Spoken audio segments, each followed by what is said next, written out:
Pokemon!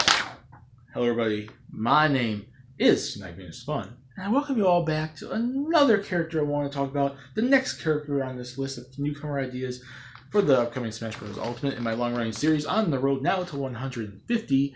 Talking about various newcomer ideas for Smash Bros., whether on the base roster or DLC, which this list is going to probably be starting to get super into just DLC-oriented category, given that the last Direct is upon us about Smash Brothers, and it comes out in a month, and it's probably gonna give us the rest of the roster, and the base roster at least, and let's see where it goes and the rest of my list and see if it affects my list and if I still continue to do it. But yeah, character number 115 is Meltan from Pokemon. Currently now just Pokemon Go, but technically it's an advertised character for the 8th generation of Pokemon coming out next year, and it's the only one we know about so far. So yes, about that, I want to talk about it as a character idea. Maybe for DLC it makes more sense. You never know. So, yes, let's get this started. Without further ado, before this video gets super lengthy and whatnot, 3 separate categories. Why does the character make sense? Moveset ideas, and percentage chance I can see him actually getting in. Now, why would I pick Meltan? Out of all the Pokemon that get picked to represent Alola, going back and representing, Johto or Unova or Kalos or whatever, and representing another Pokemon that maybe was in like Pokken Tournament or some sort of spin-off side game, or is popular now coming out with Pokemon Let's Go Pikachu and Eevee or something. Why would I represent this? First and foremost, it's advertising. It's advertising the Pokemon Go. It's advertising not just Pokemon Go, but it's also advertising the Let's Go games on the Switch, and likely in Generation 8, it's a big advertising character, and that's really the only reason I have for this character, and the only reason I really wanted to include it on the list.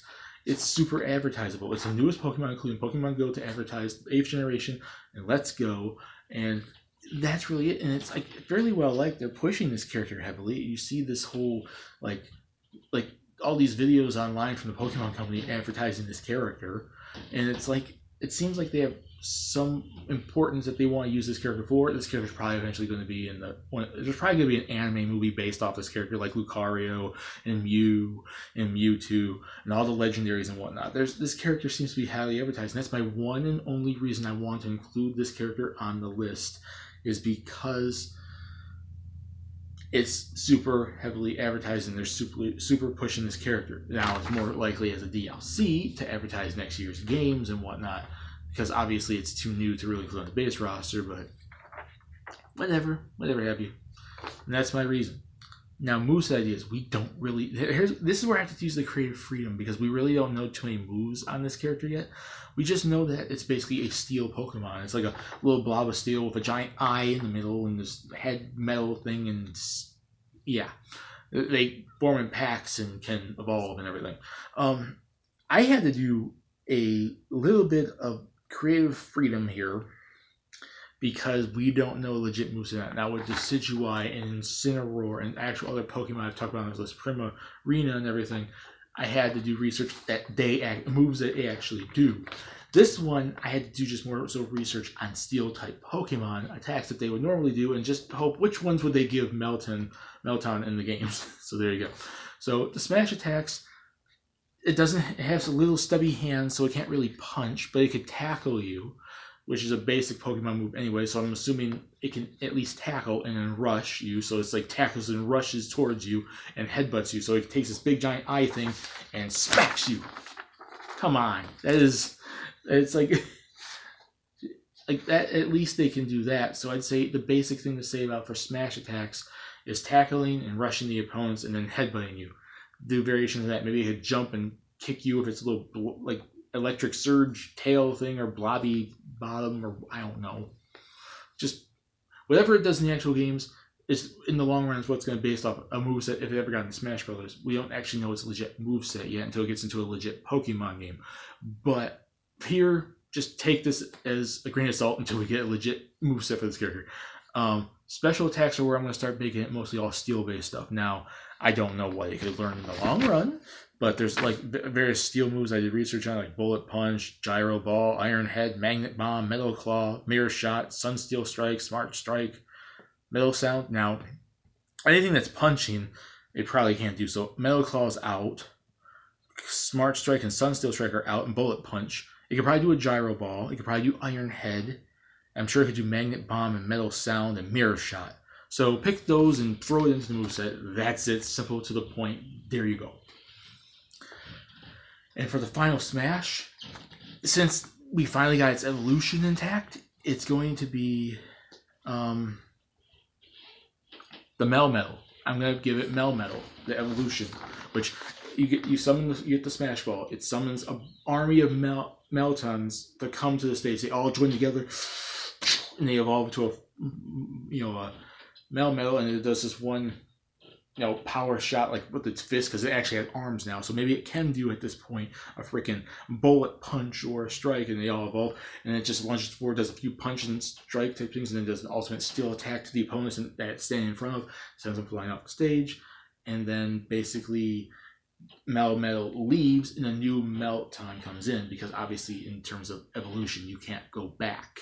So it's a thing where it's like every time you use a final smash, you do a new Meltan. So it's like an army of Meltan instead of one singular character. So you're playing as a new Meltan after every final smash.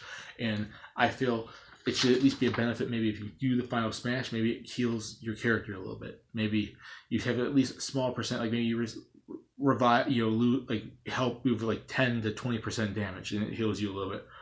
Maybe that could be at least a little benefit for you being able to do a final smash, because the character moveset probably isn't the super strongest character, and it'd probably be a Pichu type Pokemon character that's kind of super weak, but the final smash helps you at least in the long run.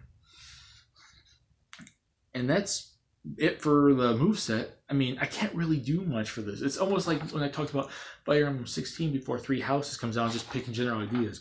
Pokemon Generation 8, without having really knowledge of a Generation 8 Pokemon yet, I'm going off of what ifs and stuff until we get the actual character, moveset and everything, and I'm like, what can I do? Melmetal is the only thing I really know for sure for a moveset is the final smash. I had to really do original, like, stuff and try to, basic, not super in detail stuff for smash and special attacks. So there you go with that.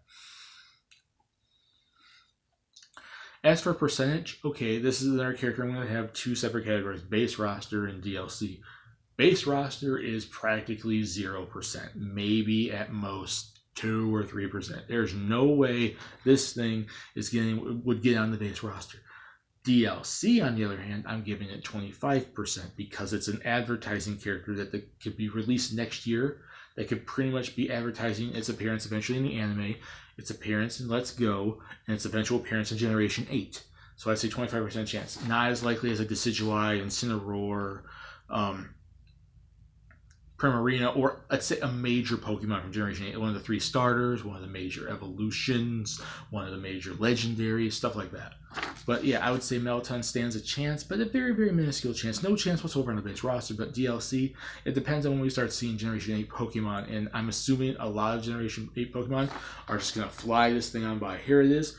Whoosh, whoosh, whoosh, whoosh, whoosh. For possibilities in Smash Brothers. So there you go with that. Meltan. That's it for character number 115. And put in the comments, guys, think you guys like this idea? Would you like to see this as a character? Do you even like Meltan? Have you been playing as it in Pokemon Go? Because now it is in Pokemon Go. Can you at least include, because I haven't played Pokemon Go in so long, can you at least give me an idea of maybe what this thing can do? Because I would like to actually know what it could do. I wanted to be like, okay, maybe it can be a move list. Wait. Nothing. And I had to do a little just looking up steel type moves. But like, does it make sense? My movesets make sense, at least on a base concept idea, until we start learning what it can actually do. I'm sure the Melmetal thing is actually kind of stands out and at least would be unique and makes sense. 25% for DLC, too high, too low. I'm assuming it acts up maybe a little bit higher, because should be a little bit lower, given that maybe they would go for another Generation 8 instead. So yeah, discuss it down there. Have fun. That's it for number 115. We're on the road to 150. The new direct is coming up in a matter of hours. I'd probably be asleep when it comes out, given that it's about like 4:30 in the morning. Yeah, I'm up. I'm doing our work, so I have to get that done after filming these videos. And that's it. And see if I can continue 150, or if this direct's just gonna put me in halt my series. I don't know. But yeah, and that's it for character 115. My name is Newcomer. Peace. Please subscribe if you want to. Have a lovely day. And when I come back for character number 116, we're going to be talking about yet again another F-Zero character. I'm surprised I haven't talked about any more than just Deathborn. I talked about Deathborn about like 5-6 characters ago. I'm already talking about another one. And while Deathborn was the character I feel truly deserves and would be most interesting for a villain representation in Smash Brothers, the next one is the one that almost everyone talks about and everyone wants to see, and that's Black Shadow. See you all next time. Bye.